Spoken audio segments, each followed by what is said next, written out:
हम लोग चलते हैं अपने सेकंड असाइनमेंट के तरफ। MHI 02 मॉडर्न वर्ड है और इसमें टोटल आपको पता ही है कैसे आपको सॉल्व करना है कि सेक्शन ए से या 3 या 2 क्वेश्चन और सेम चीज सेक्शन बी से या 3 या 2 क्वेश्चन। मतलब अगर यहां से 3 किया है तो यहां से 2 करिएगा, यहां से 2 किया है तो फिर यहां से 3 करिएगा। इस तरीके से आपको सॉल्व करना है। इस वाले जो पूरे वीडियो में हम लोग क्वेश्चन नंबर 1 से लेके क्वेश्चन नंबर 5 तक सारे क्वेश्चन अटेम्प्ट करेंगे। आपको जो 3 या जो 2 चूज करने हैं वो चूज करके आप एग्जैक्टली भी कॉपी पेस्ट कर देंगे तो भी कोई दिक्कत नहीं है। ये असाइनमेंट उन बच्चों के लिए है जिनको 30 सितंबर तक अपना असाइनमेंट जमा करना है 2025 का। अभी 25-26 वाला सेशन, मतलब जो जुलाई के बच्चे हैं जिनको मार्च में जमा करना है वो असाइनमेंट अलग है, उसको अलग वीडियो में मैं आप लोग को बताऊंगा। यहाँ पर पहला क्वेश्चन जो है वो एनलाइटमेंट से है, सेकंड क्वेश्चन स्टेट कितने टाइप के होते हैं, फिर ब्यूरोक्रेसी से एक क्वेश्चन है, उसके बाद नेशनलिज्म से एक क्वेश्चन है। ये सारे लॉन्ग आंसर हैं। यहाँ पर आपको 500 वर्ड्स में आंसर लिखने हैं और अगर आप यहाँ से कोई क्वेश्चन चूज कर रहे हैं तो फिर आप यहाँ ले लीजिएगा, तो यहाँ पे 250 वर्ड में आपको आंसर लिखना है और कोई 2 आंसर लिखना है। तो यहाँ पर हम चारों पढ़ेंगे, मैं आपको चारों बता दूंगा, आप कोई भी 2 चूज कर लीजिएगा। मॉडर्नाइजेशन की बात कर लें, उसके अलावा प्रोटो इंडस्ट्रियलाइजेशन या सेकुलर ओपनिंग जो रेनेसां का है, और कैपिटल एंटरप्रेन्योर। ये सारे क्वेश्चन सॉल्व करेंगे। चलिए एक एक करके हर क्वेश्चंस के बारे में हम लोग जान लेते हैं। पहला क्वेश्चन है कि एनलाइटमेंट जो कि यूरोप में 17वीं 18वीं सदी में शुरू हुआ था, उसकी वजह से मानव और समाज इन दोनों में क्या परिवर्तन हुए और उसके क्या विचार थे। साथ ही 19वीं सदी में जो रोमांटिज्म की विचारधारा डेवलप हुई, इसने एनलाइटमेंट के विरुद्ध कौन से तर्क दिए थे। आपको भी पता है कि यूरोप मध्य युग में 3 भाग में डिवाइड था, क्लर्जी, नोबिलिटी और थर्ड स्टेट। जहां पे क्लर्जी और नोबिलिटी को विशेषाधिकार मिले थे, वहीं पर समाज की सारी जिम्मेदारी थर्ड स्टेट के पास थी। यह टैक्स चुकाया करता था, काम किया करता था, स्लेव हुआ करता था। मध्य युग में सामंतवाद भी बहुत जोरों शोर से चल रहा था और सामंतवाद की वजह से एक दास प्रथा वहां पे चल रही थी, सर्फडम जिसे कहा जाता है। लेकिन इसी बीच में क्या हुआ कि यूरोप में अचानक से वहां पे एक नया ग्रुप बना जिसने ट्रेडिंग शुरू करी। अच्छा, ट्रेडिंग के लिए ये अलग अलग देशों में गए, जैसे कि भारत की भारत के सी रूट की खोज करने निकला क्रिस्टोफर कोलंबस, वह गलती से चला गया अमेरिका।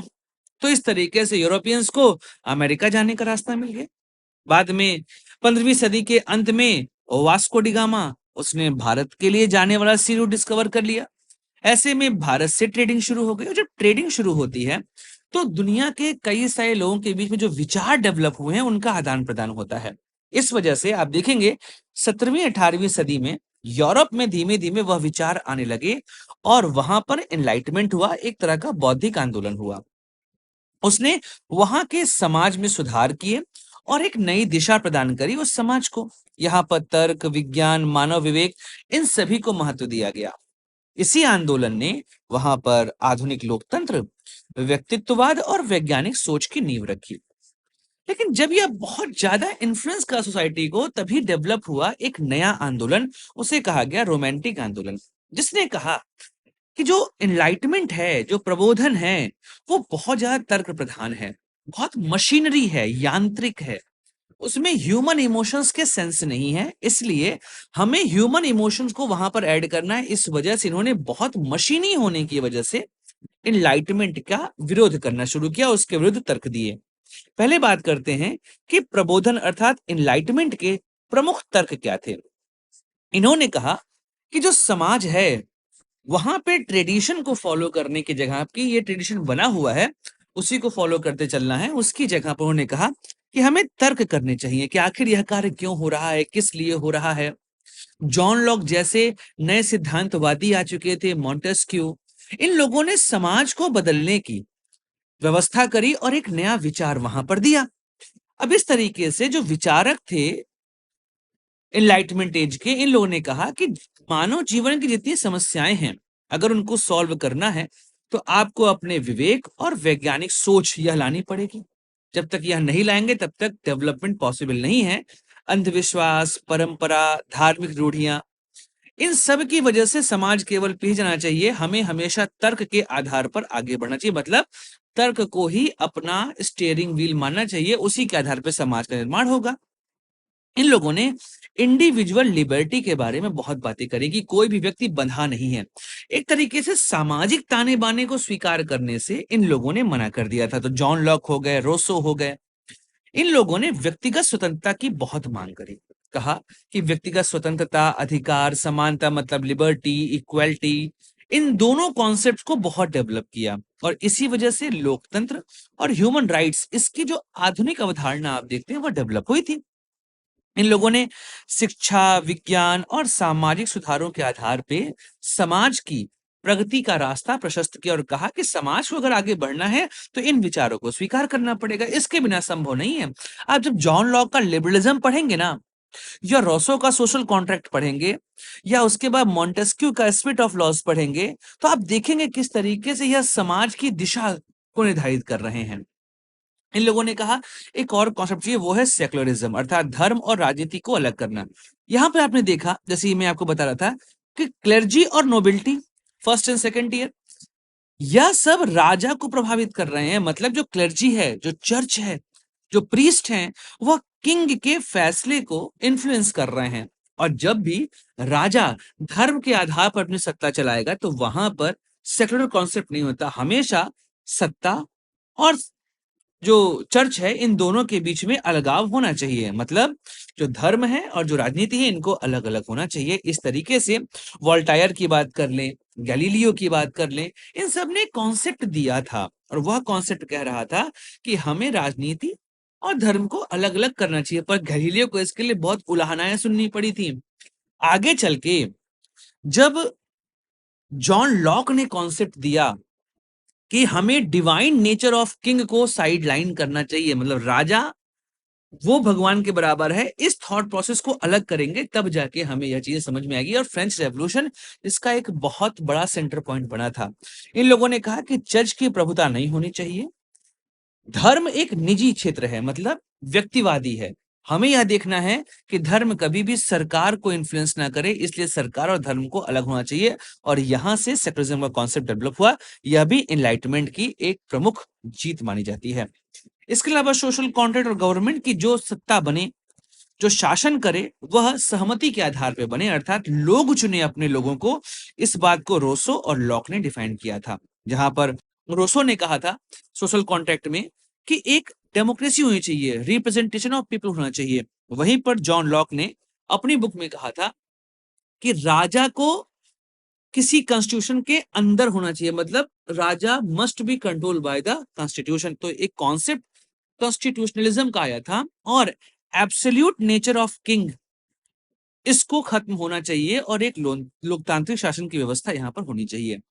लेकिन अब आप चीज नोटिस कर रहे होंगे कि यह जो एनलाइटमेंट है, यह बहुत मशीनी है। इसमें व्यक्ति के इमोशंस का ख्याल नहीं रखा गया है कि समाज एक इमोशन के थ्रू आगे बढ़े। तो इसलिए कहा गया कि आप तो बहुत मशीनी दुनिया बना रहे हो।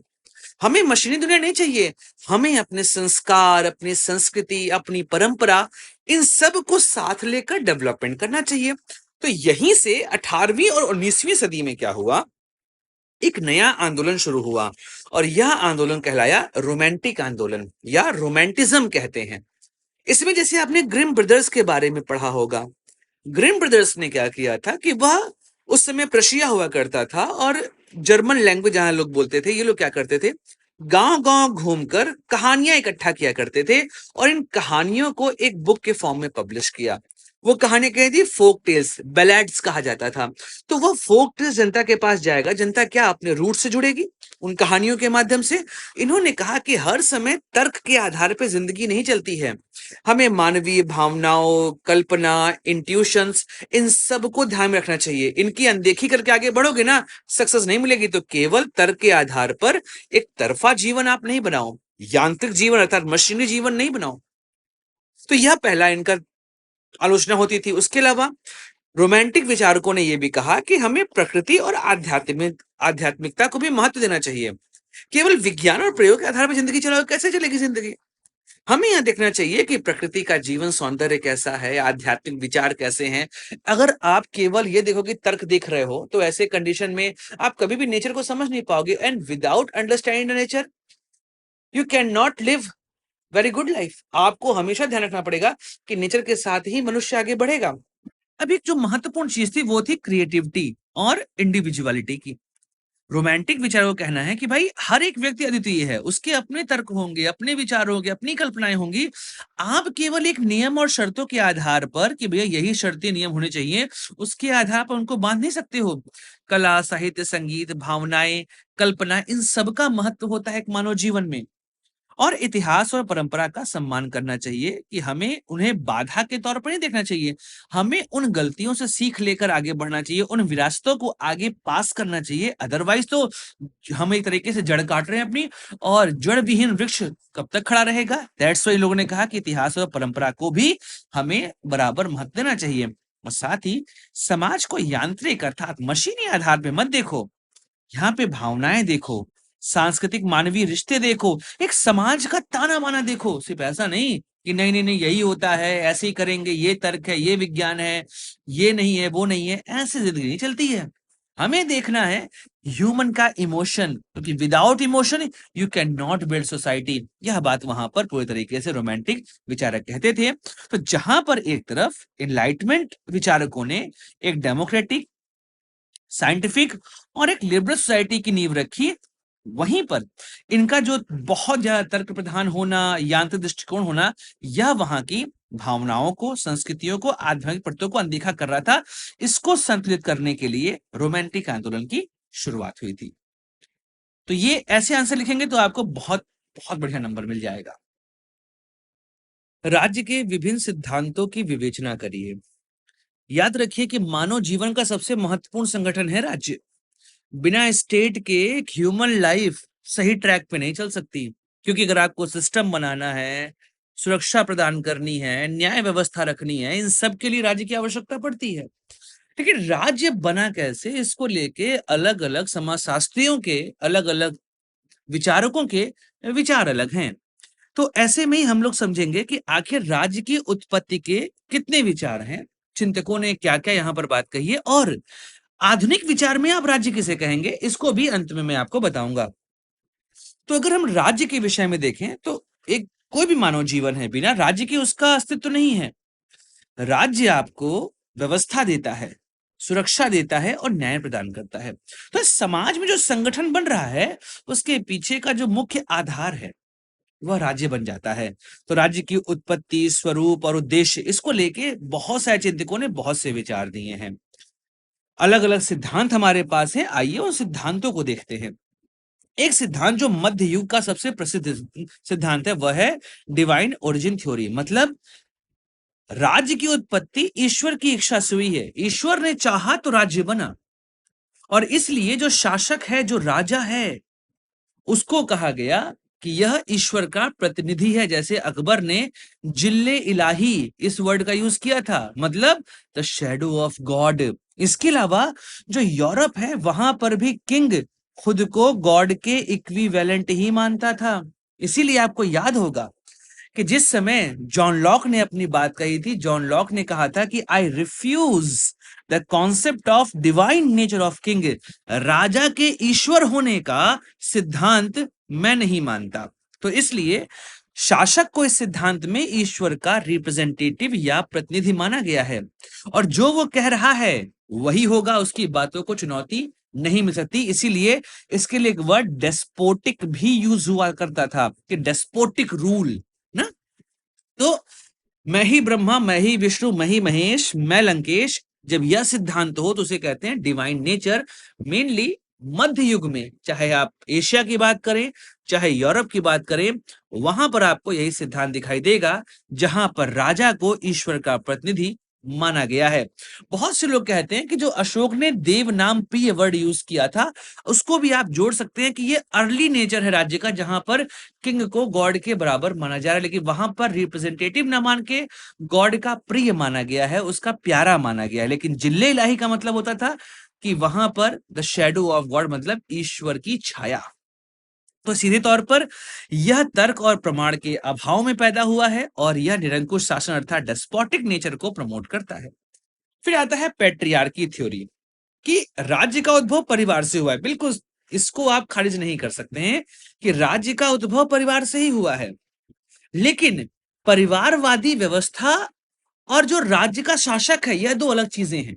नॉर्मली क्या होता था कि परिवार का मुखिया उसने निर्माण किया, लेकिन आगे चल के उसी परिवार के लोगों ने राज्य को नियंत्रित किया। जब आप इस अवधारणा को देखते हैं तो धीमे धीमे आपको समझ में आता है कि यह व्यक्तिवादी राज्य के सिद्धांत का समर्थन कर रहा है, जहां पर राजा का बेटा राजा बन रहा है। तो बिल्कुल बात सही है कि राज्य की उत्पत्ति परिवार से हुई है, कि जो राज्य का सबसे छोटी इकाई मानेंगे आप उसको क्या मानेंगे, परिवार ही मानेंगे। अगर हम लोग चलें किस चीज को लेकर, अपने वैदिक एज को ले, तो वैदिक एज में क्या होता था, सबसे नीचे कुल होता था, परिवार होता था, उसके ऊपर विश्व होता था, विश्व के ऊपर जन, जन के ऊपर जनपद और जनपद के ऊपर महाजनपद। यही तो बना। तो यहाँ पर सबसे छोटी इकाई क्या है, वह छोटी इकाई बनती है आपकी परिवार या कुल। प्लेटो और अरस्तु ने भी परिवार को राज्य की इकाई माना है, लेकिन सिर्फ अपने परिवार की वृद्धि इससे काम नहीं होगा।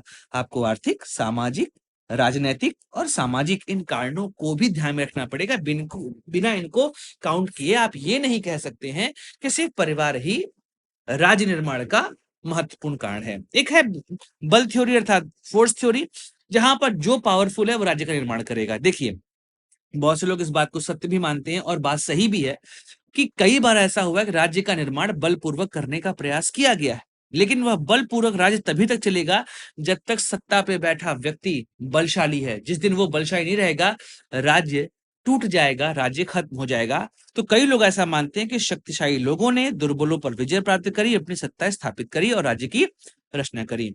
नीचे जैसे जर्मन चिंतकों ने इसका समर्थन किया है, लेकिन यह स्थायी सत्ता नहीं होती। जैसे हिटलर ने अपना एक यूटोपियन वर्ड बनाया था ना, नाजी जर्मनी, क्या वो चला? 7-8 साल में खत्म हो गया। ठीक है।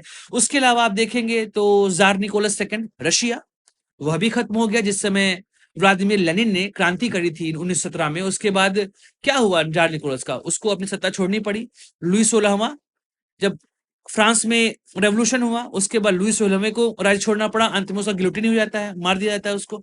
मतलब जब तक राजा बलशाली है तब तक तो ठीक राज्य चलेगा, लेकिन जैसे राजा कमजोर होगा राज्य विघटित होगा। मतलब बलपूर्वक बनाया गया राज्य कभी भी आपका स्थायी नहीं रहेगा, वह अस्थायी रहेगा। इसलिए आपको नैतिकता, सहमति और सहयोग इनकी भी आवश्यकता पड़ती है एक राज्य के निर्माण के लिए। अगर हम बात करें सोशल कॉन्ट्रैक्ट की, तो हॉब्स, लॉक, रोशो ने तो सोशल कॉन्ट्रैक्ट नाम से बुक ही लिखी थी। इन लोगों ने सिद्धांत का प्रतिपादन किया कि भाई मनुष्य प्राकृतिक अवस्था में रहता है, लेकिन उसको लगता है कि अकेले अकेले हम रहेंगे तो जिंदा ही रहेंगे, एक काम करते हैं संगठन बना लेते हैं, एक संधि कर लेते हैं।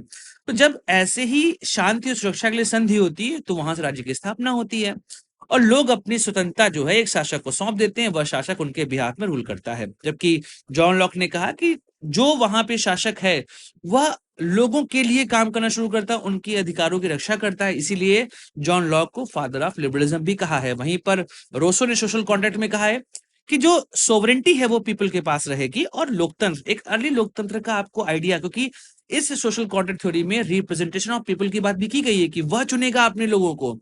मतलब यहां से आधुनिक लोकतंत्र की नींव पड़ते आपको दिखाई देगी। लेकिन जो सबसे महत्वपूर्ण सिद्धांत है वो है एवोल्यूशन थ्योरी, जिसके बारे में मैंने अभी आपको बताया कि वैदिक एज याद करिए, जहां पर कुल या परिवार होता था, तो कुल या परिवार सबसे छोटी इकाई, इसके ऊपर विश्व होता था, विश्व के ऊपर जन होते थे, जन के ऊपर जनपद होते थे और जनपद के ऊपर महाजनपद होते थे और इस तरीके से वहां पर राज्य बने थे। तो यहीं पे यहां कहा गया कि आधुनिक दृष्टिकोण यही मानता है कि एक राज्य में परिवार, फिर कबीला, फिर जनपद, फिर राष्ट्र का निर्माण होता है। इसमें आर्थिक, धार्मिक, सांस्कृतिक, भौगोलिक इन सभी कारकों का योगदान होता है और यह बहुत व्यवहारिक है। लेकिन अगर हम लोग आज का सिद्धांत देखें कि आज राज्य किसे कहते हैं, तो राज्य के सिद्धांत में आज 4 प्रमुख बेसिक तत्व हैं। ये 4 बेसिक तत्व क्या है? इसमें कहते हैं पहली बात तो एक जमीन होनी चाहिए, लैंड होना चाहिए, वहां पर रहने वाले लोग, पीपल होने चाहिए, इन लोगों की चुनी हुई सरकार, ये सरकार कैसी होगी? चुनी हुई होगी और इस सरकार के पास होगी संप्रभुता। ये चार चीज अगर है तो वह राज्य के रूप में माना जाएगा। तो समय के साथ हमने देखा कि दैवीय, पितृसत्तात्मक, बलपूर्वक, सोशल कॉन्ट्रैक्ट, एवोल्यूशनरी थ्योरी, इन सब के आधार पर राज्य बना। लेकिन आप देखेंगे राज्य के निर्माण में यह चार प्रमुख चीजें हैं जिनकी वजह से कोई राज्य बनता है। बात करते हैं नौकरशाहीकरण या ब्यूरोक्रेटाइजेशन की। 19वीं 20वीं सदी में राज्य कैसे नौकरशाही की वजह से आगे बढ़े। एक चीज आपको यहां ध्यान रखनी पड़ेगी कि नौकरशाही यह तभी आगे बढ़ेगी जब राज्य के पास सरप्लस होगा। जब तक राज्य कबीला नेचर का होगा, मतलब वो जब तक नोमैड्स होंगे या कबीले नेचर के होंगे, तब तक उनके पास सरप्लस नहीं होगा। और जब सरप्लस नहीं होगा तो वो किसी को पेमेंट कैसे करेंगे, मतलब ब्यूरोक्रेसी तब तक नहीं आ सकती जब तक राज्य सरप्लस नहीं कर रहा है, मतलब पैदावार नहीं बढ़ा रहा है। और जैसे ही पैदावार बढ़ेगा वैसे ही यहां पर आप देखेंगे कि ब्यूरोक्रेसी की शुरुआत होगी। हड़प्पा काल में आपको ब्यूरोक्रेसी दिखाई देगी, लेकिन हड़प्पा के बाद का जो फेज है टिल महाजनपद, तब तक आपको ब्यूरोक्रेसी नहीं दिखाई देगी। सेम चीज यूरोप में हुआ। सामंतवाद के आगमन के बाद से धीमे धीमे ब्यूरोक्रेसी बढ़नी शुरू हुई थी, लेकिन जब रैपिड इंडस्ट्रियलाइजेशन हुआ उसके बाद आप नोटिस करेंगे कि ब्यूरोक्रेसी में बेतहाशा वृद्धि हुई और आज तो ब्यूरोक्रेसी बहुत आगे जा चुकी है। नॉर्मली राज्य को चलाने के लिए प्रशासन की एक प्रक्रिया या उसकी प्रणाली जो है उसी को हम बोलते हैं ब्यूरोक्रेसी। तो नौकरशाही या ब्यूरोक्रेसी राज्य की प्रशासनिक प्रणाली है जहां पर वह निर्णय लेता है और उस निर्णय का क्रियान्वयन करता है। इसमें प्रशिक्षित लोग होते हैं, स्थायी होते हैं और नियमबद्ध तरीके से काम करते हैं। यह काम अधिकारियों के माध्यम से किया जाता है। तो बेसिकली नौकरशाहीकरण का मतलब ये होता है कि एक राज्य और समाज, यहाँ पर एडमिनिस्ट्रेटिव सिस्टम तैयार किया जाए जो धीमे धीमे अपने क्षेत्र को बढ़ाएगा, विस्तृत होगा और सुदृढ़ या मजबूत होगा। यह राज्य की नीतियों को, कानून व्यवस्था को और कार्यक्रम को प्रभावी ढंग से लागू करेगा। आज के समय में आप देखेंगे कि नौकरशाही बहुत तेजी से बढ़ी है, इसीलिए जो मॉडर्न स्टेट है वहां पे इनके रोल को आप नकार नहीं सकते। अगर हम परिभाषा की बात करें तो मैक्स वेबर ने इसकी परिभाषा दी थी कि बेसिकली राज्य क्या होता है, वह अपने आप को अलग अलग हायरार्की में, पदानुक्रम में बांटता है और हर एक पद पर बैठने वाला व्यक्ति एक नियम और शर्त के आधार पर अपनी दक्षता को प्रदर्शित करता है और उस दक्षता के अनुसार काम करता है। जब यह स्थिति बनेगी तो इसे आप कहेंगे नौकरशाही, अर्थात यह एक तरह का ढांचा है जहां पर हायरार्की होती है, हर हायरार्की बैठा व्यक्ति नियम एवं शर्तों और क्षमता के अनुसार, दक्षता के अनुसार काम करता है। इस पूरी व्यवस्था को आप कहेंगे ब्यूरोक्रेटाइजेशन। तो यह कानूनों और नियमों के आधार पर होता है, हायरार्की में व्यवस्थित होता है और विशेषज्ञों द्वारा संचालित होता है। तो नियमबद्धता, पदानुक्रम, कार्य विभाजन, योग्यता आधारित भर्ती और पेशेवर दक्षता, इनके आधार पर यह काम करता है। अगर हम 19वीं और 20वीं शताब्दी में देखें कि कैसे राज्य और उसका नौकरशाहीकरण किस तरीके से हो रहा है, तो पहले समझना पड़ेगा औद्योगिक क्रांति। जब औद्योगिक क्रांति हुई तो सीधे तौर पर आर्थिक गतिविधियां बढ़ेंगी। अब आर्थिक गतिविधियां बढ़ेंगी तो भैया आपको यहाँ पर जो श्रमिक आपके यहाँ उद्योग में काम कर रहे हैं उनके लिए तो आपको अधिकार देना पड़ेगा, उनको कंट्रोल करना पड़ेगा, उनके नियम लाने पड़ेंगे, उस नियम को देखने वाला चाहिए होगा। तो ऐसे में राज्य में जो श्रमिक आए तो उनके अधिकार, उनकी व्यवस्था या जो उनके नियम थे, स्वास्थ्य, शिक्षा, शहरी प्रबंधन, इनके नए विभाग बनाने पड़े और वह विभाग चलाने के लिए व्यक्तियों को अपॉइंट किया गया। इसी को कहा गया ब्यूरोक्रेटाइजेशन। राष्ट्र राज्य का उदय, पिछले वीडियो में हम लोग ने बात की थी कैसे स्टेट बने। लेकिन जब नेशन स्टेट का डेवलपमेंट हुआ यूरोप में आफ्टर फ्रेंच रेवोल्यूशन, मतलब 18वीं 19वीं शताब्दी में, तो वहां पर कर वसूली के लिए, सेना प्रबंधन के लिए, कानून व्यवस्था के लिए एक संगठित नौकरशाही की आवश्यकता हुई। ऐसे में प्रशिया, मतलब जिसे आज का जर्मनी कहते हैं, फ्रांस, यहां पर आपको दिखाई देगा ब्यूरोक्रेटों का ब्यूरोक्रेटाइजेशन ऑफ स्टेट। फिर औपनिवेश शासन आए, जैसे फ्रांस ने इंडो चाइना को अपने नियंत्रण में लिया, पुर्तगाल, फिर डच, उसके बाद ब्रिटिशर्स, इन लोगों ने एशिया के, लैटिन अमेरिका के, अफ्रीका के अलग अलग देशों को अपने कंट्रोल में लिया और वहां पे औपनिवेशिक व्यवस्था शुरू करी। मतलब वो रहते कहीं थे, उनका नियम कहीं और चल रहा था।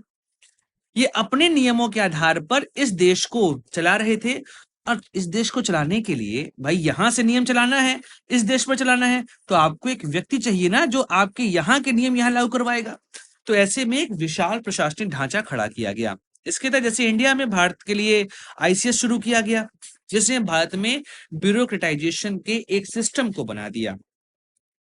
लेकिन जो औपनिवेशिक शासन था उसमें नौकरशाही का मुख्य कार्य होता था शोषण करना। अब लैटिन अमेरिका, अफ्रीका, इंडिया देखिए क्या क्या यहाँ पर अंग्रेजों ने लूटा ही तो।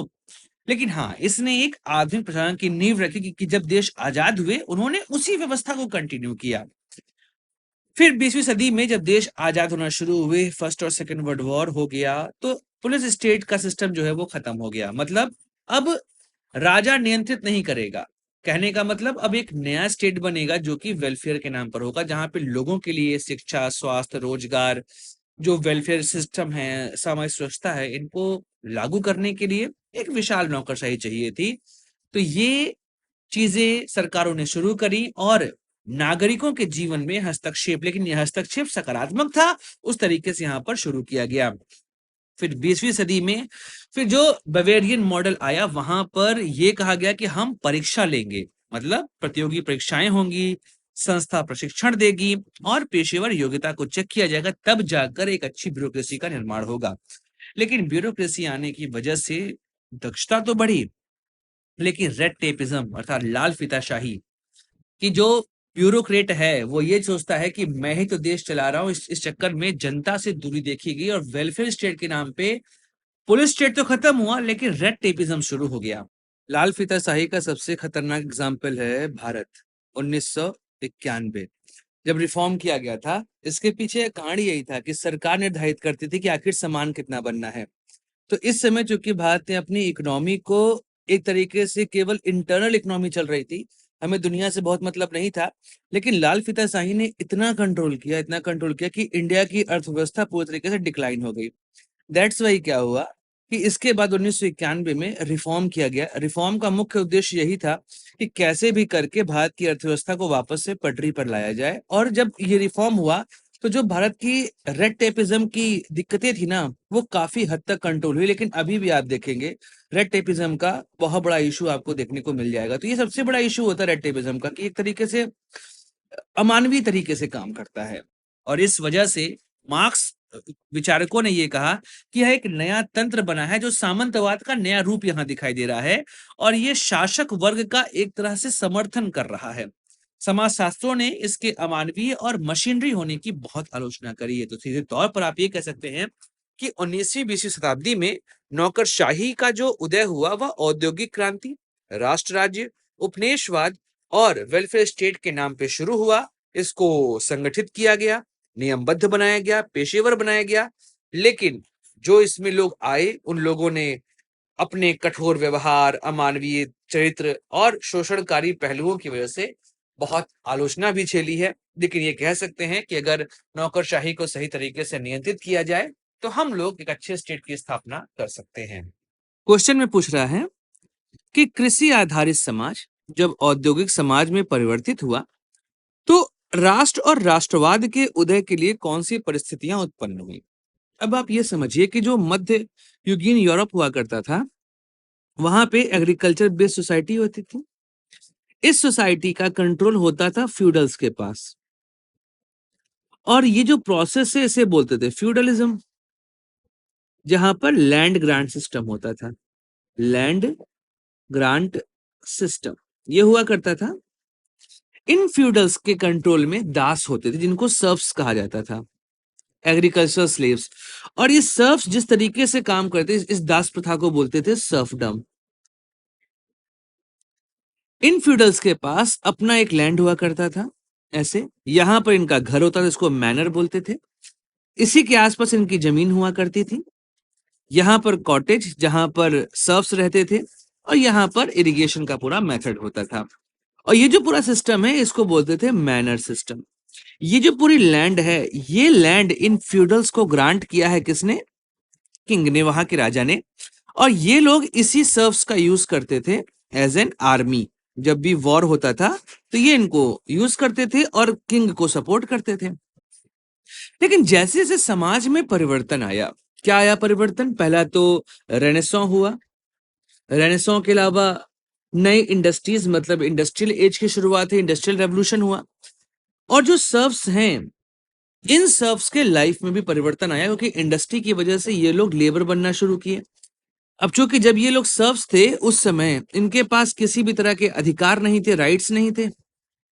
लेकिन इंडस्ट्रियल रेवोल्यूशन, रेनेसां, इसके बाद जो लिबरलिज्म डेवलप हुआ, उस लिबरलिज्म की वजह से इन सर्व्स के राइट्स की डिमांड शुरू हुई और समाज में आपको परिवर्तन होता दिखाई दिया।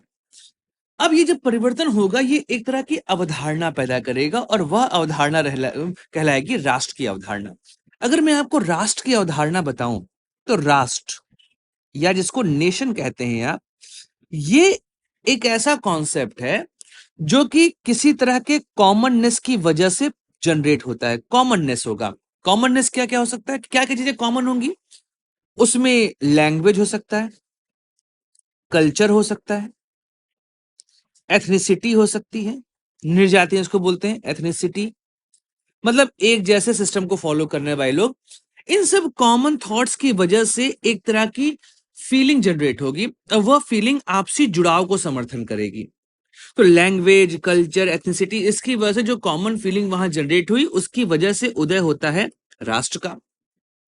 और जब इस राष्ट्र की मांग शुरू हुई और इस राष्ट्र की मांग के साथ सब अपने लिए राइट्स की बात कहने लगे, तो वहां से जो कॉन्सेप्ट आया उसे कहा गया राष्ट्रवाद या नेशनलिज्म।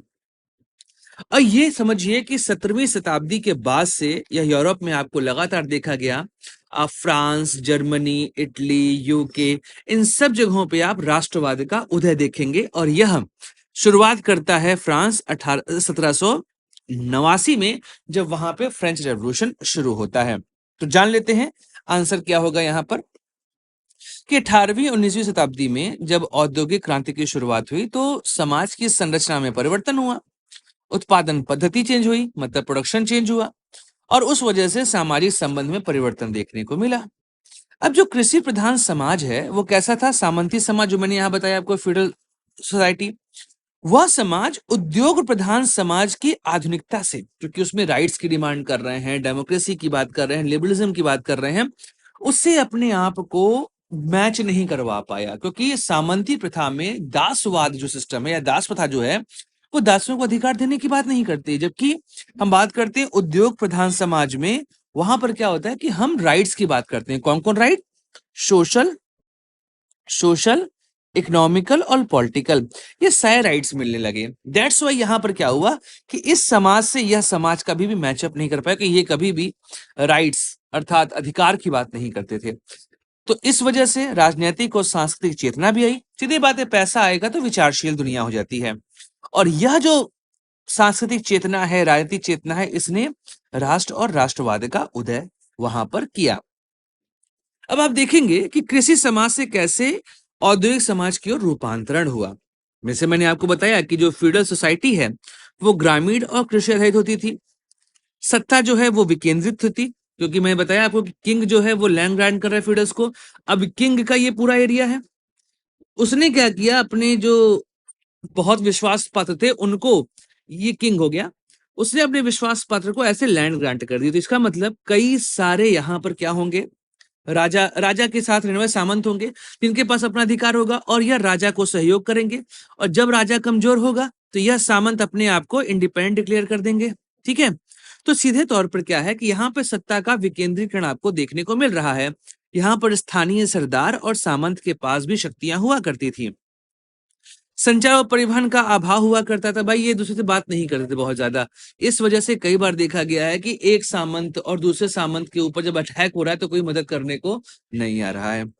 औद्योगिक समाज का उदय कब हुआ? तो 18वीं शताब्दी में इंग्लैंड में, जिस समय जेम्स वॉट ने रिचर्ड ऑकराइट के सिस्टम को ठीक करके स्टीम इंजन बनाया, वहां से लगातार इंडस्ट्री डेवलप होती चली गई और कॉटन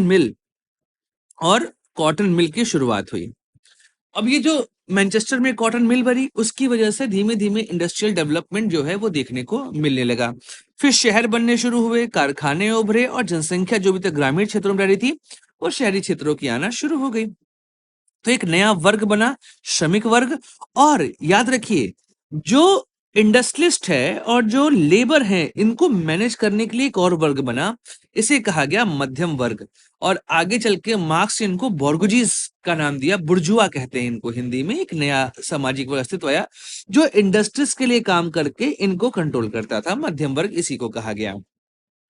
तो अब इसकी वजह से समाज में, अब भाई ये जो मध्यम वर्ग है ये धीमे धीमे अधिकारों की बात करेगा, ये राजतंत्र का अपोज करेगा, या राजतंत्र अगर चाहेगा भी तो वो राजतंत्र सीधे तौर पर क्या होना चाहिए, संविधान के अंदर होना चाहिए। इसलिए आप देखेंगे कि चाहे फ्रांस हो, चाहे जर्मनी हो, चाहे इटली हो, इन सब जगहों पे लिबरल मूवमेंट देखने को मिलेगा।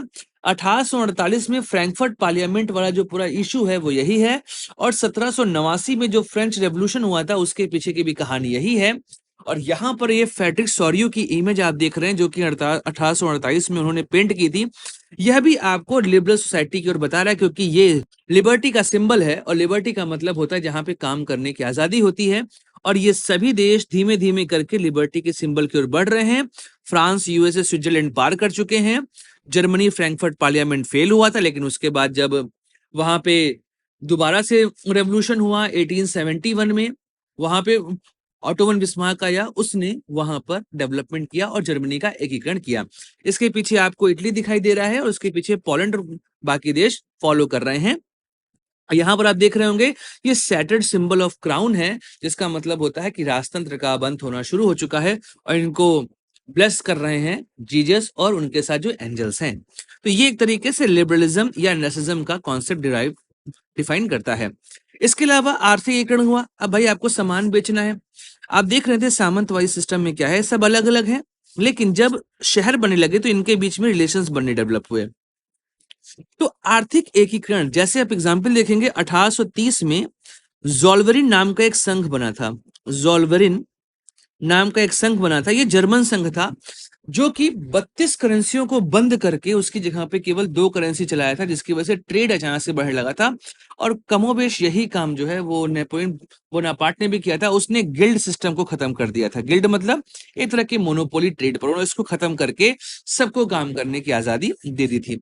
साथ ही साथ रोड, रेलवेज और सड़कें ये बननी शुरू हो चुकी थी। डाक टेलीग्राफ, मुद्रण, इनका विकास हुआ तो लोग जुड़ना शुरू हो गए, पढ़ाई लिखाई शुरू हो गई।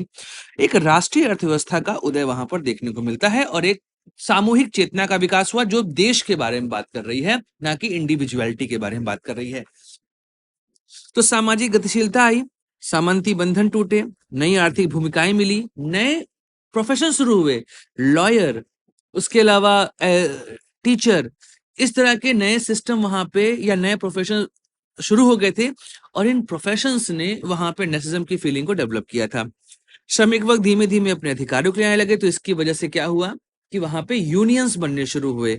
सेम चीज मध्यम वर्ग ने राजनीतिक प्रतिनिधित्व की मांग करी। आपको पता ही है कि जब 1791 में रेवोल्यूशन समाप्त होता है तो वहां पे किंग की सत्ता चली जाती है किसके पास, लिबरल्स के पास चली जाती है। एक्टिव मेंबर्स उसको रूल करते हैं वहां पर, तो वो एक नया दौर शुरू होता है। तो नागरिक समानता और साझेदारी अधिकारों की बात यहाँ पे शुरू हुई। आपको ये पता है फ्रेंच रेवोल्यूशन का आधार ही था लिबर्टी, इक्वलिटी एंड फ्रेटर्निटी। इसकी बात वहां पे शुरू हुई थी। शहरीकरण और शिक्षा शुरू हुई, लोग अलग अलग क्षेत्रों से आके जुड़े हुए, जिससे कि साझा भाषा, संस्कृति और नए नए राजनीतिक विचारों का प्रसार भी शुरू हो गया। प्रिंट कल्चर की वजह से भी चीजें शुरू हुई, लोग पढ़ना शुरू कर दिए, पेनी बुक आ चुकी थी, यह सब चीजें भी उनको यहाँ पे सपोर्ट करना शुरू कर चुके थे। राष्ट्रीय साहित्य, अखबार, सार्वजनिक विमर्श, इन सबको जन्म हुआ था, और इस वजह से एक नेशनल आइडेंटिटी का वहां पे विकास होना शुरू हुआ। राजनीतिक केंद्रीकरण शुरू हुआ, जब औद्योगिक समाज बना तो यहाँ पे कुशल प्रशासन की बात हुई, कानून व्यवस्था की बात हुई, राष्ट्रीय मुद्रा, उसी के बाद लोगों ने अपनी करेंसी बनाना शुरू कर दिया। और यह सब चीजें भी नेशनलिज्म के प्रमोशन के लिए बहुत रिक्वायर्ड थी। एक केंद्रीकृत राज्य के निर्माण की नींव पड़नी शुरू हुई, और इस केंद्रीकृत राज्य के निर्माण ने दुनिया में एक नया सिस्टम शुरू किया, और इसकी शुरुआत कहाँ से होती है, यूरोप से होती है। इसके अलावा फ्रांसीसी क्रांति, साथ ही साथ जर्मनी में जो चेंजेस हुए, इटली में चेंजेस हुए, यूके में चेंजेस हुए, इसने लोकतांत्रिक विचार और औद्योगिक समाज के वजह से अपना जो बेस है वो प्राप्त किया था। और यह सभी चीजें आपको पूरे यूरोप में देखने को मिल रही थी। इसके बारे में मैंने आपको बताया कि फ्रांसीसी क्रांति का यही मुख्य उद्देश्य था, स्वतंत्रता, समानता, बंधुत्व तथा लिबर्टी, इक्वलिटी एंड फ्रेटर्निटी। तो औद्योगिक समाज ने उपनिवेशों की भी नींव रखी, क्योंकि जैसे यूके हो गया, जर्मनी हो गया, फ्रांस हो गया, इन लोगों ने अफ्रीका, लैटिन अमेरिका और एशिया के बहुत सारे देशों को गुलाम बनाया, इनको अपना उपनिवेश बनाया। वहां पर इस उपनिवेश के खिलाफ भी राष्ट्रवाद का उदय देखने को मिलता है, जैसे कि इंडिया में, इंडो चाइना में, इन सब जगहों पे फ्रीडम मूवमेंट शुरू हो चुके थे। तो सीधे तौर पर कृषि प्रधान या स्थानीय सामंती समाज जो है, जब वो औद्योगिक समाज के साथ अपना चेंजेस देखता है, तो वहां पे हमको नेशनलिज्म और नेशन की फीलिंग आते दिखाई देती है। तो उद्योग ने समाज में आधुनिक राष्ट्र और राष्ट्रवाद की भावना को प्रज्वलित किया था। इस क्वेश्चन में मॉडर्नाइजेशन और उस वजह से जो मास सोसाइटी बनी है, उसकी समस्याएं क्या हैं? देखिए, आधुनिकीकरण ने समाज को एक नई दिशा तो दी, लेकिन इसकी वजह से एक मास सोसाइटी की प्रॉब्लम शुरू हुई। एक ऐसा समाज जहां पे सिर्फ दिखता है कि सब एक साथ हैं, पर रियलिटी में एक साथ कोई नहीं है। अकेलेपन का शिकार आपको वहां पे लोग दिखाई दे जाएंगे। जिस समय किसी समाज में लोग एक साथ तो दिखें, पर उनके कोई व्यक्तिगत विचार ना हो, स्वतंत्रता का अनुभव ना हो, वो अपने आप में अकेलापन महसूस करें, तो इस समाज को कहते हैं मास सोसाइटी। नॉर्मली क्या होता है, आज के समय में आप देखेंगे कि जो शहर बसे हुए हैं, वो सभी शहर इस तरह की समस्याओं से जूझ रहे हैं। जापान में मास सोसाइटी की प्रॉब्लम बहुत ज्यादा है इस समय। वहां पे लोग साथ तो हैं, पर अकेलेपन का शिकार उनको रहता है हमेशा।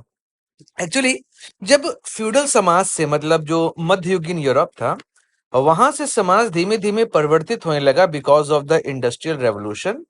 तो समाज ने अपने पारिवारिक मूल्यों, उन संस्थाओं को, संरचनाओं को एक तरीके से पीछे छोड़ा और साइंस, टेक्नोलॉजी, एक तरह का लॉजिकल थॉट और जो मॉडर्न सोसाइटीज हैं, उनको अपने लिए अपनाया और उसके आधार पे अपनी जिंदगी की शुरुआत करी। तो यह मॉडर्नाइजेशन की प्रोसेस हुई।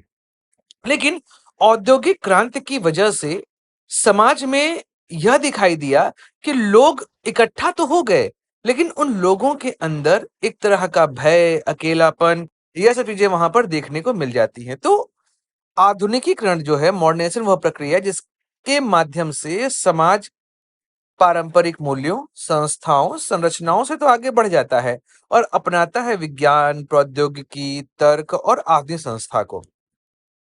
ये औद्योगिक क्रांति या इंडस्ट्रियल रेवोल्यूशन पश्चिमी समाजों के डेवलपमेंट के लिए लगभग 17वीं 18वीं शताब्दी से शुरू होता है और फिर दुनिया के बाकी हिस्सों में फैलना शुरू होता है। मॉडर्नाइजेशन ने इकोनॉमिक डेवलपमेंट, पॉलिटिकल डेमोक्रेसी या फिर जो सामाजिक गतिशीलता है, सोशल वेलबीइंग और सोशल फ्लो को जन्म दिया, लेकिन एक मास सोसाइटी की प्रॉब्लम वहां पर दिखाई देती है। अगर हम आधुनिकीकरण की विशेषताओं की बात करें, तो सबसे पहला चीज है वो है औद्योगिकरण। एक तरीके से मानिए प्रोडक्शन। अब चूंकि मशीनों, कारखानों की वजह से ज्यादा सामान बिकने लगे, ज्यादा लोग लेबर के फॉर्म में आने लगे, लोगों के हाथ में पैसा आया और इस तरीके से समाज के आर्थिक ढांचे में परिवर्तन देखने को मिला। लोग अब पैसा खर्च करने लगे और यह जो प्रक्रिया है, इसने औद्योगिकीकरण अर्थात इंडस्ट्रियलाइजेशन की शुरुआत करी। अब जब इंडस्ट्री बनेगी, यहाँ पे इंडस्ट्री बनी, इसके आसपास लेबर कॉटेज बनेंगे, इन लेबर कॉटेज के सामानों की पूर्ति के लिए मार्केट बनेंगे, इन मार्केट के लोगों के लिए रहने के लिए कॉटेज बनेंगे। तो एक तरीके से उद्योगों ने नए शहर का विकास दिया। तो ग्रामीण आबादी अचानक से बड़े पैमाने में शहर की ओर गई, या जहां पे इंडस्ट्री बनी वहां पे नए शहरों का विकास दिखाई दिया। अब बताइए, यहाँ पर लोग रह रहे हैं, यहाँ पर लोग रह रहे हैं, तो इनके रहने के लिए आपको रिक्वायरमेंट होगी स्कूल की, हॉस्पिटल्स की, इसके अलावा रोड्स की। तो आप देख रहे हैं कि समाज में शिक्षा और संचार का प्रसार होगा। Printing culture, radio, newspapers, schools, colleges और हॉस्पिटल्स ये बनने शुरू हो जाएंगे और इन सब चीजों ने एक आधुनिक विचार को फैलाया वहां पर। अब जो लोग यहाँ रहेंगे वो डिमांड करेंगे अपने राइट्स की। तो ऐसे में पॉलिटिकल राइट की बात शुरू होगी और यह पॉलिटिकल राइट वहां पे जन सहभागिता शुरू करेगी। एक ऐसा प्रोसेस जहां पर लोग अपने अधिकारों की बात करेंगे और अधिकार होंगे कौन से, सोशल, पॉलिटिकल और इकोनॉमिकल। और इस वजह से एक संस्था का निर्माण होगा, वह संस्था कहलाएगी सरकार। और यह सरकार अपने लोगों के द्वारा चुनी जाएगी और उनके लिए काम करेगी। अब समाज में वो पारंपरिक रूढ़िवादिताओं की जगह पर जो पुरानी सीमाएं हैं वह सीमाएं टूट जाएंगी, कास्ट बैरियर टूट जाएंगे, रिलीजन टूट जाएगा। इसकी जगह पर आपको सोसाइटी में इकोनॉमिकल पॉलिटिकल थॉट्स का डेवलपमेंट देखने को मिलेगा। एक नए तरह के विचार आपको शहरी क्षेत्रों में देखने को मिलेंगे। तो सामाजिक गतिशीलता आएगी, लोग जाति, धर्म, परंपरा की सीमाओं से बाहर निकलेंगे और नई सोशियो इकोनॉमिकल पॉलिटिकल सिस्टम जो है वहां पर देखने को आपको मिलेगा। अब ये सब चीजें तो होंगी, लेकिन आप शहरों में देखते हैं ना कि बिल्डिंग है, अपार्टमेंट है, 300 मकान है, लेकिन पड़ोसी पड़ोसी को नहीं जानता। दिखने को सब एक साथ दिख रहे हैं, जनसमाज दिखाई दे रहा है, लेकिन सही तौर पे देखा जाए तो ये जनसमाज किसी काम का नहीं है, क्योंकि हर परिवार अकेला है और उस परिवार के अंदर रहने वाले लोग परिवार के साथ रहते हुए भी अकेला महसूस करते हैं। तो जो परंपरागत समुदाय है, ग्राम, जाति, कबीला, वह टूट जाता है और व्यक्ति एक विशाल, अजनबी और मशीनी दुनिया में आ जाता है।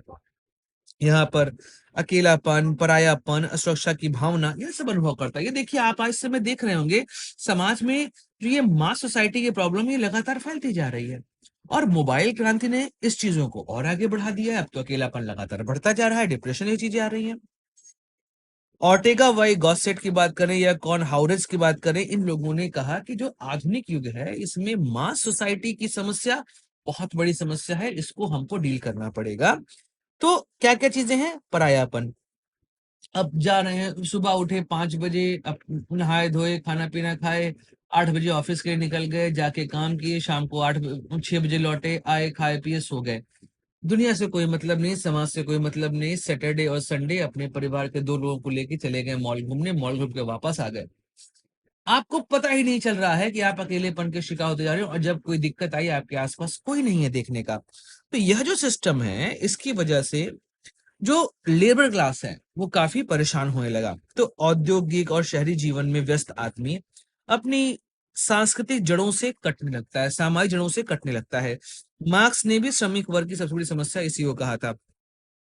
सामाजिक विघटन देखने को मिलता है, परिवार, धर्म, स्थानीय समुदाय बहुत कमजोर होती है। देखिए कहाँ बचा है कॉलोनी से, आज के समय में देखिए आसपास कहाँ समाज है, किसके घर में लोग मेहमान आते हैं, कोई नहीं आता किसी के यहाँ।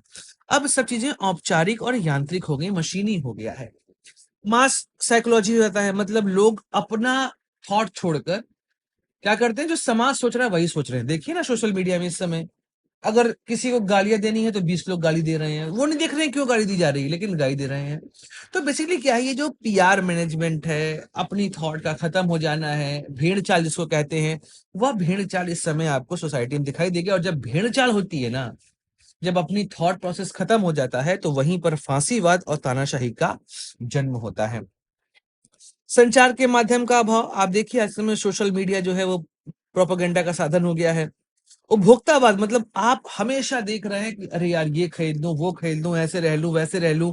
एक चीज आप कार खरीद के लाए मान लीजिए, और आपको फिर और बड़ी कार चाहिए। आपने फोन खरीदा किसी कंपनी का, नहीं यार इससे अच्छा ये फोन आ रहा है। मतलब लगातार उपभोक्तावाद, बाजारीकरण जो है वो होता आपको दिखाई दे रहा है। और भ्रामक प्रचार, ये आपको यहाँ दिखाई देगा। एक तरीके से मास मीडिया कल्चर जो है उसने आलोचना को कमजोर कर दिया है। नौकरशाहीकरण और केंद्रीकरण धीमे, देखिए आधुनिक समाज बने तो संस्थाओं का विस्तार तो हुआ, नौकरशाह पैदा तो हुए, लेकिन वह नौकरशाह सिस्टम के द्वारा लोगों को नियंत्रित कर रहे हैं। तो यह नौकरशाह जो है वो मशीनों द्वारा नियंत्रित होते हैं और यह नियंत्रित करते हैं किसको? आम जनमानस को, अपने अकॉर्डिंग चलवा रहे हैं जनमानस को। तो लोकतंत्र धीमे धीमे कमजोर होता है। और जब एलियनेशन बढ़ेगा तो बेरोजगारी, गरीबी, अपराध, असमानता यह भी बढ़ते आपको दिखाई देगी। तो आधुनिकीकरण ने समाज को विज्ञान, प्रौद्योगिकी, लोकतंत्र, शिक्षा तो दिया, लेकिन इसकी वजह से मास सोसाइटी की प्रॉब्लम भी देखने को मिलती है। समाज में अकेलापन, परायापन, भीड़ तंत्र, फांसीवाद, तानाशाह, हर तरह की विचारधारा एक साथ मिल जा रहे हैं और एक अलग तरह का कुजीन, या जिसको आप सलाद कह लीजिए, एक अलग तरह का सलाद बनते आपको दिखाई देगा, जहां पे खीरा, टमाटर, ककड़ी, प्याज सब कुछ मिला हुआ है। और इसकी वजह से किसी के पास अपनी थॉट नहीं है और लोग अपनी पहचान लगातार खोते चले जा रहे हैं। इस क्वेश्चन में बात करते हैं प्रोटो इंडस्ट्रियलाइजेशन की, मतलब इंडस्ट्रियलाइजेशन या इंडस्ट्रियल रेवोल्यूशन से पहले का समय। कई लोग मानते हैं कि जो इंडस्ट्रियल रेवोल्यूशन यूरोप में हुआ उसकी आधारशिला यही प्रोटो इंडस्ट्रियलाइजेशन ही थी, एक ग्रामीण व्यवस्था जहां पर व्यापारी आते थे, कच्चा माल प्रोवाइड करते थे, कच्चे मालों को सामान में परिवर्तित करते थे ग्रामीण लोग और उसको जाके शहरों में ये व्यापारी वर्ग बेच देता था। ऐसे में इस व्यापारी वर्ग के पास पूंजी का संचय शुरू हुआ। हो क्या रहा था, क्योंकि मध्य यूरोप में सामंतवादी व्यवस्था थी। अब सामंती व्यवस्था की वजह से जो कृषक दास थे, इनके जीवन खराब होने लगे, इनको सरप्लस का फायदा ही ना मिले, आर्थिक स्थिति बहुत खराब हो गई। तो इस वजह से छोटे छोटे कुटीर उद्योग डेवलप होने शुरू हुए, जहां पर पूरा परिवार काम कर रहा है, कताई, बुनाई, खिलौने बनाना, धागे बनाना, यह सब चीजें यहाँ पर शुरू हो चुकी थी। और यह कृषक दास, इन लोगों ने इंडस्ट्रियल रेवोल्यूशन की आधारशिला रखनी शुरू कर दी। फ्रैंकलिन मेंडल्स नाम के एक समाजशास्त्री थे, उन्होंने इस व्यवस्था को सबसे पहले बताया कि कैसे घरेलू उत्पादन ने एक बाजारीकरण की व्यवस्था की शुरुआत करी। इसीलिए बहुत सारे लोग मानते हैं कि जिन गांवों में प्रोटो इंडस्ट्रियल बहुत स्ट्रांग हुआ करता था, इंडस्ट्रियल रेवोल्यूशन वहां पर बहुत अच्छे तरीके से, और जो यह गांव इन सब चीजों से पीछे छूट चुके थे, वहां पर इंडस्ट्रियल रेवोल्यूशन का प्रभाव बहुत बाद में देखने को मिलता है। तो आप ये मानिए कि यूरोप में जो औद्योगिक क्रांति हुई थी, उसके लिए प्रोटो इंडस्ट्रियलाइजेशन का सिद्धांत आधारशिला माना जाता है कि 16वीं 18वीं शताब्दी के बीच में यूरोप के ग्रामीण क्षेत्रों में घरेलू उत्पादन और बाजारोन्मुख, अर्थात जो बाजार की तरफ अपनी ओर को इंगित कर रहा हो, वैसे कुटीर उद्योग स्टार्ट होना शुरू हो चुके थे और इन लोगों ने औद्योगिक क्रांति की नींव रख दी थी। सबसे पहले इस दृष्टिकोण को फ्रैंकलिन मेंडल्स ने 1972 में प्रस्तुत किया था। बेसिकली आप ये मानिए कि ग्रामीण समाज में जो कृषक समाज है, वह घरेलू उद्योग के माध्यम से कताई, बुनाई, धातुकर्म, खिलौने बनाना, ऊन, रेशम, इन सब को बनाना शुरू कर दिया था। अब इसका प्रयोग वह खुद के लिए नहीं कर रहे हैं, मतलब ये स्थानीय उपभोग का भाग नहीं रहा। यह एक तरीके से जो क्षेत्रीय और अंतर्राष्ट्रीय बाजार हैं, उनकी मांगों की पूर्ति करने लगा। जब आप सेल्फ कंजम्पशन की बात नहीं करते हैं, आप उसको सेल करते हैं, बेचते हैं, तो जब यह प्रक्रिया शुरू होती है तो इसी को कहते हैं कि यह बाजारोन्मुख प्रक्रिया है, अर्थात बाजार की तरफ जाने वाली प्रक्रिया, जहां पर आप बाजार में जाके सामान बेचेंगे। इस वजह से इसको प्रोटो इंडस्ट्रियलाइजेशन का कालखंड कहा जाता है। अगर हम बात करें कि इस समय की व्यवस्था की विशेषताएं क्या थी, तो पहला तो यही है कि ग्रामीण कुटीर उद्योग का विकास हुआ, कि पहले वहां के किसान केवल खेती कर रहे हैं, लेकिन अब उसके साथ साथ वह सूत काटना, बुनाई करना, रंगरेज का काम करना या हस्तशिल्प, यह सब भी करना शुरू कर चुके थे। इनके लिए भाई ये सामान किसके लिए बेचेंगे, तो इनको कच्चा माल तो चाहिए ना, कच्चा माल तो है नहीं इनके पास, ये तो सामान के यहाँ काम कर रहे हैं। तो ऐसे में एक नया वर्ग जो बना था व्यापारियों का, वो व्यापारी इनको कच्चा माल ला के देते थे और जब माल तैयार हो जाए तो उसको जाके बाजार में बेच देते थे। इस तरीके से किसानों को अतिरिक्त आय मिली, वह नगद आय, जिससे वह कृषि की वजह से जो घाटे झेल रहे थे, उस घाटे को यहाँ से मैनेज करते थे। मतलब अब वह पूरी तरीके से कृषि पर निर्भर नहीं रह गए थे। श्रम का विभाजन हुआ, यहाँ पर घर के बुजुर्ग, महिलाएं, बच्चे, हर कोई इसमें काम कर रहा है, मतलब उत्पादन की प्रक्रिया में परिवार का हर एक सदस्य शामिल है। बाजार के लिए खेती होने लगी, मतलब स्थानीय खपत से आगे बढ़कर यूरोपीय और एशियाई बाजारों तक सामान पहुंचना शुरू हो चुका था। अब आप ये मुझे बताइए, अगर घर का हर व्यक्ति काम करेगा और पैसा अधिक आएगा, तो क्या जनसंख्या नहीं बढ़ेगी? तो आप देखेंगे 16वीं से 18वीं सदी के बीच में यूरोप में जनसंख्या वृद्धि होती है, बहुत तेजी से होती है। तो जनसंख्या वृद्धि हुई और श्रम का उपयोग शुरू हो गया, क्योंकि खेती से आजीविका तो नहीं मिल रही थी, इसी वजह से श्रम शक्ति ने कुटीर उद्योगों को यहाँ पर सहारा दिया, उसकी पूरी समस्याओं को अपने पास केंद्रित करके उनको फायदा ही पहुंचाया। ग्रामीण और शहरी क्षेत्रों के बीच में एक लिंक बना, और वह लिंक बने यह व्यापारी, जो कच्चा माल ला के देते थे, तैयार माल बाजार में पहुंचाते थे। और यह जो प्रोटो इंडस्ट्रियल क्षेत्र बने थे, इन लोगों ने एक तरीके से इंडस्ट्रियलाइजेशन या इंडस्ट्रियल रेवोल्यूशन की नींव रखी, क्योंकि अब यहां से जो हस्तशिल्प था वह धीमे धीमे अब मशीन की तरफ बढ़ना शुरू हो चुका था। इसी वजह से मशीनों से सूत काटने की प्रक्रिया जो है वह शुरू हुई, धीमे धीमे मशीन बड़ी होने लगी और उन्होंने औद्योगिकरण की प्रक्रिया शुरू करी। इसके अलावा जो व्यापारी वर्ग था, उसके बाद पूंजी का संचय हुआ और जो संचित पूंजी थी इन्हीं इन्हीं लोगों ने आगे चल के बड़े बड़े कारखानों को डेवलप करना शुरू किया। तो सीधे तौर पर ऐसा नहीं है कि इंडस्ट्री एक ही रात में बन गई। इंडस्ट्री बनने के लिए एक लंबी ऐतिहासिक प्रक्रिया है कि पहले ग्रामीण क्षेत्रों में डेवलप हुआ, फिर अर्ध शहर बने और फिर शहरीकरण की प्रक्रिया शुरू हुई और इंडस्ट्रियल रेवोल्यूशन हमको देखने को मिलता है। तो कह सकते हैं कि औद्योगिकरण का जो बीज है, जो आधार है, वह ग्रामीण अर्थव्यवस्था में ही हुआ और यही कारण है, कई लोग मानते भी हैं ऐसा, कि यूरोप में जो औद्योगिक क्रांति आई थी वो वहां पर बहुत मजबूत थी जहां पर प्रोटो इंडस्ट्री मजबूत था, जैसे कि ब्रिटेन और नीदरलैंड। इसकी आलोचना को लेके बहुत लोग ये बोलते हैं कि जो प्रोटो इंडस्ट्रियलाइजेशन था वो हर जगह एक जैसे नहीं हुआ था, इसी वजह से जो इंडस्ट्रियल पीरियड है वो कुछ क्षेत्रों में सीमित रहेगा, धीमे धीमे बाकी शहरों पे ही जो है वो इसका प्रभाव देखने को मिलता है। और औद्योगिक क्रांति का इकलौता कारण यह नहीं था कि ग्रामीण में अर्थव्यवस्था शुरू हो गई थी। जैसे जेम्स वॉट ने इंजन बनाया, इंजन से मशीनें बननी शुरू हुई, तो उसके अलावा औपनिवेशिक व्यापार शुरू हुआ, के रूट की खोज हुई, इंडिया के रूट की खोज हुई। इसके अलावा अफ्रीका और बाकी क्षेत्रों को उपनिवेशवाद में ढालना शुरू किया यूरोपीय देशों ने। यह सब चीजें भी इंडस्ट्रियल रेवोल्यूशन के लिए बहुत आवश्यक तत्व थी।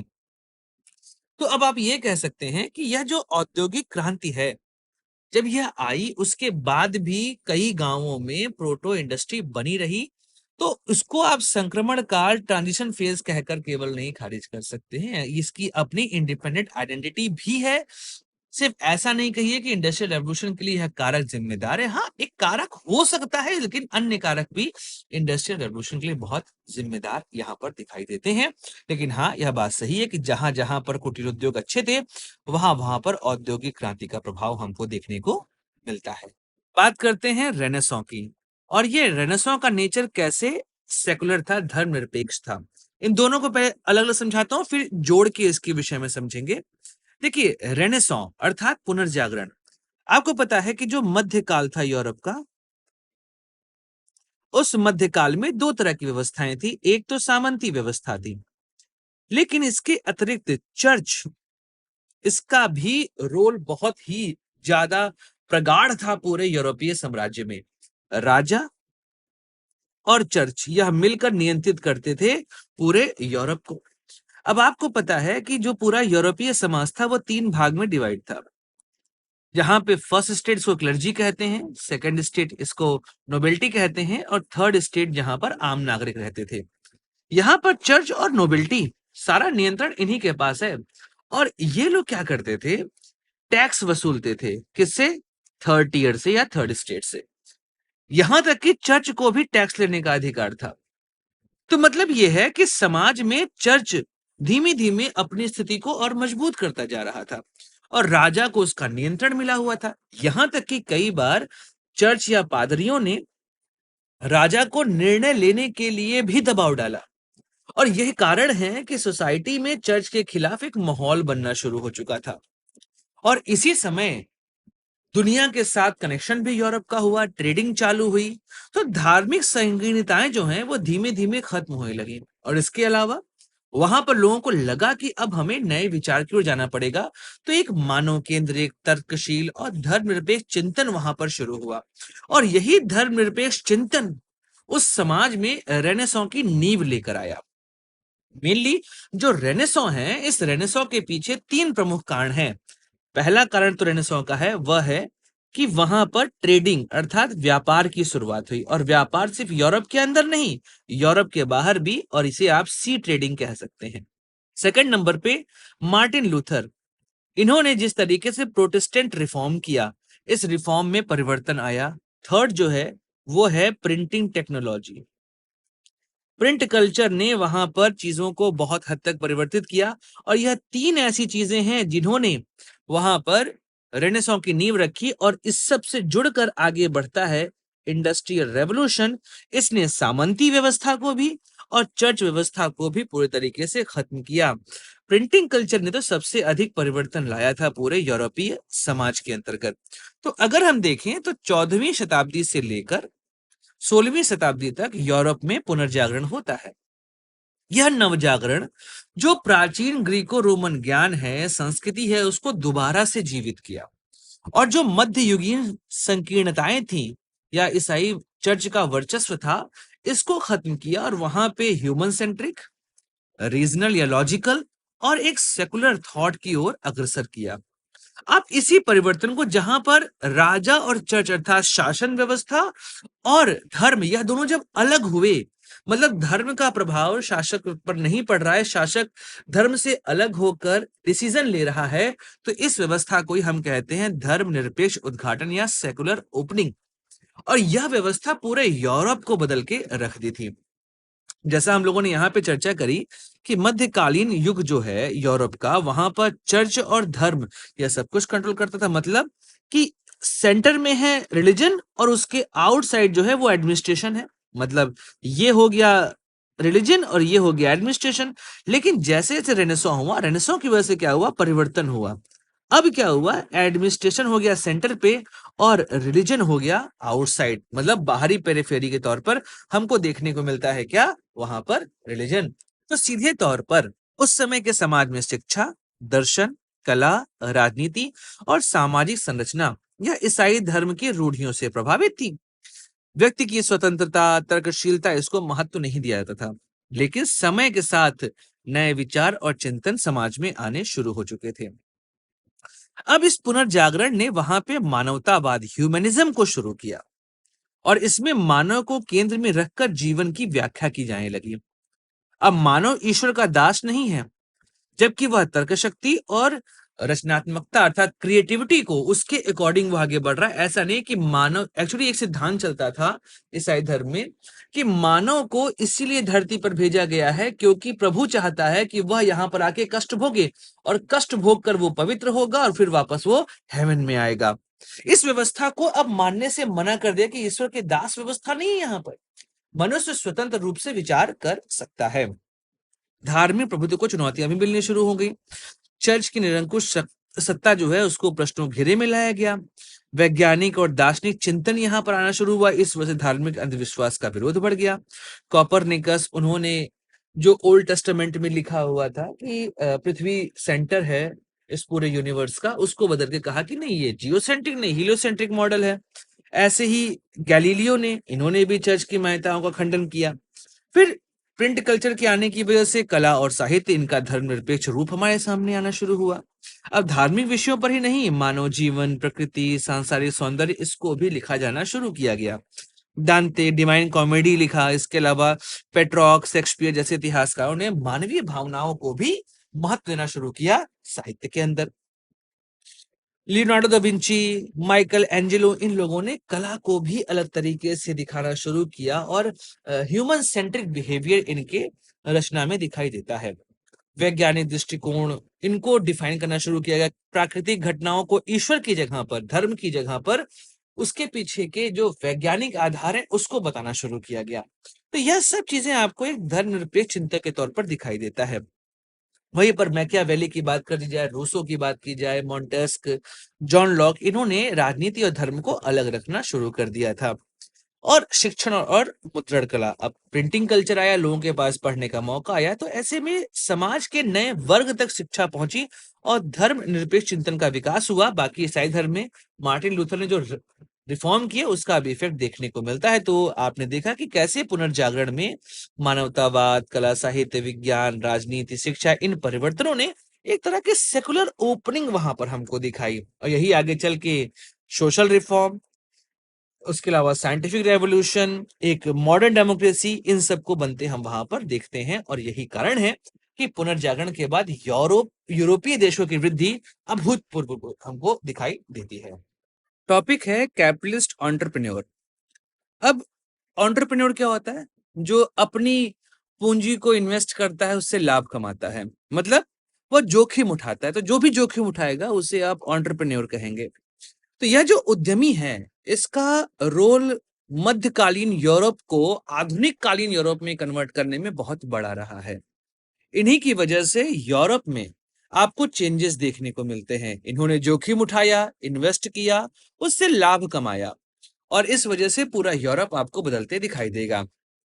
इन लोगों ने जो छोटे छोटे ट्रेड थे उससे पैसा कमाना शुरू किया, फिर उस पैसे का उपयोग करके वहां पे नई इंडस्ट्रीज लगाई, और उस इंडस्ट्रीज की वजह से वहां पे लेबर क्लास आया, और लेबर क्लास ने प्रोडक्शन किया, प्रोडक्शन करने की वजह से लाभ हुआ, और उस लाभ से इन लोगों ने अपनी जिंदगी को आगे बढ़ाया। तो एक तरीके से आप कह सकते हैं कि कैपिटल एंटरप्रेन्योर जो मध्य युग था या मध्यकालीन युग था, वहां पर सामंती व्यवस्था इनको खत्म करने में बहुत बड़ा रोल प्ले किया है। तो अब क्या है कि भाई अगर आप आधुनिक इतिहास को देखेंगे तो पूंजीवादी उद्यमी इनकी भूमिका बहुत महत्वपूर्ण रही है। 16वीं से 19वीं शताब्दी के यूरोप में इन लोगों ने अपने पैसे से निवेश किया, और उसकी वजह से उत्पादन हुआ और टेक्नोलॉजी वो आगे बढ़ती चली गई। नॉर्मली उद्यमी वही व्यक्ति होता है जो जोखिम उठाता है अपनी पूंजी पर, उस पर निवेश करता है और फिर लाभ कमाता है। मतलब नए आर्थिक अवसर आपको यहाँ पे बनते अवश्य दिखाई देंगे। इनकी संकल्पना क्या होती है? इनकी संकल्पना यह होती है कि अगर कभी भी कोई, जिसे हम कहते हैं फैक्टर ऑफ प्रोडक्शन, इसमें चार चीजें होती हैं। पहला लैंड, दूसरा लेबर, तीसरा कैपिटल, और चौथा एंटरप्रेन्योर। ठीक है, ये चार लोग होते हैं। अब आप देखिए, लैंड, लेबर और कैपिटल, यहां पर तीन तरह के खर्चे होते हैं। खर्चे कैसे? लैंड के बिहाफ में आपको रेंट पे करना है, लेबर के बिहाफ में आपको वेज देना है, कैपिटल के बिहाफ में आपको इंटरेस्ट देना है। यह जोखिम कौन उठाएगा? यह जोखिम उठाता है एंटरप्रेन्योर। और यह एंटरप्रेन्योर यह तीनों चीजों में खर्च करके क्या कमाता है? लाभ या प्रॉफिट। तो इस तरीके से वह इन तीनों को संगठित करता है।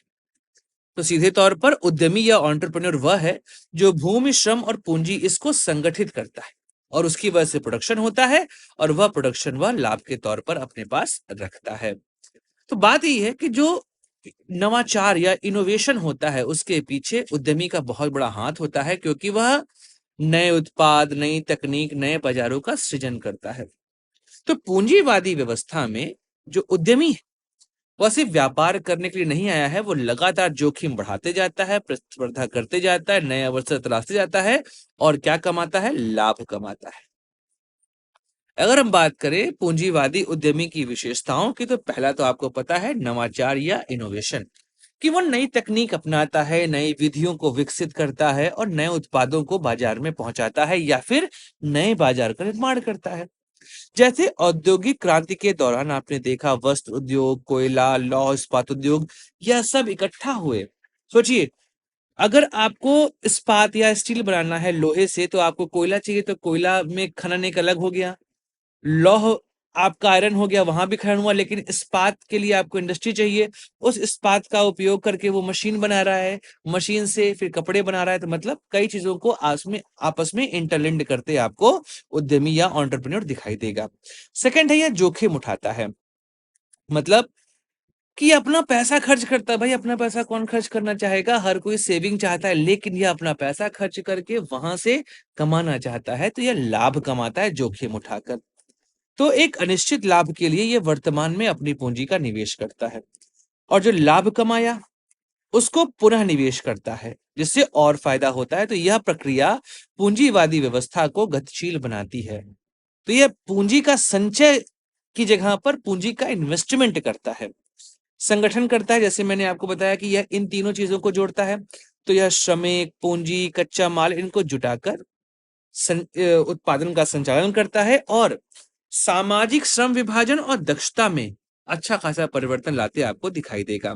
लाभ प्रेरणा है तो मैंने पहले ही बताया कि उद्यमी का एकमात्र लक्ष्य होता है कैसे भी करके पैसा कमाया जाए, तो अधिकतम लाभ अर्जित करने के लिए यह काम करता है। और इस वजह से प्रतिस्पर्धा अर्थात कंपटीशन की भावना जन्म होती है। जब कंपटीशन आएगा तो नए उत्पादन आएंगे, नए नवाचार होंगे। मतलब सीधे तौर पर कि अगर एंटरप्रेन्योर बढ़ रहा है तो आपकी कंट्री डेवलप्ड स्टेट की ओर बढ़ती जाती है। अगर हम इतिहास में देखें तो पहला तो व्यापारिक पूंजीवाद है, जहां पर सी ट्रेड के सहारे, नए बाजारों के सहारे एक नया व्यापारी वर्ग उभरा, और इस व्यापारी वर्ग ने पूंजीवादी उद्यमिता को बढ़ावा दिया। जैसे कि ईस्ट इंडिया कंपनी की बात कर लें, चाहे हम डच की, फ्रेंच की, यूके की, कहीं की भी बात करें, इन लोगों ने खोज यात्राएं शुरू करी, सी ट्रेडिंग शुरू करी, नए रूट खोज, जैसे क्रिस्टोफर कोलंबस की बात कर लें, वास्को डी गामा की बात कर लें। इन लोगों ने अमेरिका और भारत के लिए सी रूट का डेवलपमेंट किया था। यहां से पैसा कमा के यहाँ पे खर्च किया तो औद्योगिक क्रांति की शुरुआत हुई। यह भी काम उद्यमियों ने किया। तो वस्त्र उद्योग, लौह इस्पात उद्योग, कोयला, परिवहन, इन लोगों में आप देखें कि जो प्राइवेट एंटरप्रेन्योर्स हैं, इन लोगों ने इन्वेस्ट किया, ना कि गवर्नमेंट ने इन्वेस्ट किया, और ऐसे में औद्योगिकरण को गति मिलती है, आपको दिखाई देगी। अब इन लोगों ने नई व्यवस्था का शुरू किया। भाई जब पैसा इकट्ठा होगा तो कहीं रखोगे नहीं, थोड़ा घर में मटके में डाल के रख दिए। तो यहां से बैंक और वित्तीय संसाधन बनने शुरू हुए। जैसे अर्ली फॉर्म में आप जॉल्वरिन देख सकते हैं, जॉल्वरिन, जो कि कहाँ था, जर्मनी में था, 1830 में बना था। और यह कैसा था, यह पहला ऐसा संघ आप देखेंगे जो कि बात करता है कि एक कॉमन करेंसी होनी चाहिए, वेट मेजरमेंट कॉमन होना चाहिए, ट्रेड रूट होना चाहिए, इसको लेकर बात करनी शुरू की थी। इन लोगों ने बैंकों और वित्तीय संस्थाओं के लिए भी पूंजी जुटाई, वहां से भी लाभ कमाया और नए लोगों को लोन देकर नया बिजनेस जो है वो शुरू करवाया। लेकिन इनके ऊपर आरोप भी लगते हैं भाई औपनिवेशिक शोषण के। आप देखा, ये भारत हो गया, लैटिन अमेरिका, यूरोप, यहाँ पर बहुत शोषण किया है इन लोगों ने, क्योंकि यहाँ से कच्चा माल ला के अपने लाभ के लिए लोग काम किया करते थे। तो ऐसे में यूरोप का पूंजीवादी वर्ग बहुत मजबूत होता आपको दिखाई देगा। अगर इनकी आलोचना की बात करें तो सीधे तौर पर श्रमिक वर्ग का शोषण इन्होंने किया है। केवल लाभ कमाने के चक्कर में लेबर्स के लिए कम वेजेस देते थे, कम पैसा देते थे। जो वर्किंग कंडीशन थी वह वर्किंग कंडीशन बहुत बुरी हुआ करती थी। उसके अलावा जो वर्किंग आवर थे वो भी बहुत अधिक होते थे। इस वजह से जो वहां पर श्रमिक वर्ग था वो लगातार सप्रेस होता जा रहा था। इस वजह से मार्क्सवादी दृष्टिकोण शुरू हुआ कि पूंजीपति केवल लाभ के लिए काम करता है और श्रमिकों का केवल शोषण करता है। इस वजह से इन पूंजीवादी उद्यमिता ने केवल आर्थिक असमानता और साम्राज्यवाद को ही जन्म दिया है। तो निष्कर्ष क्या निकलता है हमारा कि पूंजीवादी उद्यमी या आधुनिक पूंजीवादी व्यवस्था की रीढ़ हैं। आप जो भी सिस्टम देख रहे हो, इन्हों का देख रहे हो, चाहे आप एलन मस्क की बात करें, मुकेश अंबानी, अडानी या बाकी जो कंपनियां हैं, इन लोगों ने नवाचार तो किया है ना, जोखिम भी उठाया है। हाँ, पूंजी संचय अवश्य किया है, लेकिन इसकी वजह से इंडस्ट्रियल रेवोल्यूशन भी हुआ है। आधुनिक उद्योग बनते आपने देखे हैं। शोषण का आरोप लगा है, जैसा मैंने बताया कि लो वेज, बैड वर्किंग कंडीशन और लॉन्ग वर्किंग आवर जो है, ये एक बहुत बड़ी समस्या थी और इन्होंने शोषण करके पैसा अपने पास रखा है। शायद इसी वजह से जो साम्यवाद की अवधारणा है उसकी शुरुआत आपको दिखाई देगी लगभग 19वीं सदी के मध्य से। लेकिन हाँ, इन लोगों ने आधुनिक विश्व की आर्थिक संरचना और औद्योगिक प्रगति में निर्णायक भूमिका निभाई है। इस वजह से कई लोग जो हैं वो उद्यमी बनना चाहते हैं। तो सीधे तौर पर ये कह सकते हैं कि आधुनिक युग का निर्माण करने में पूंजीवादी उद्यमियों का सबसे बड़ा रोल रहा है।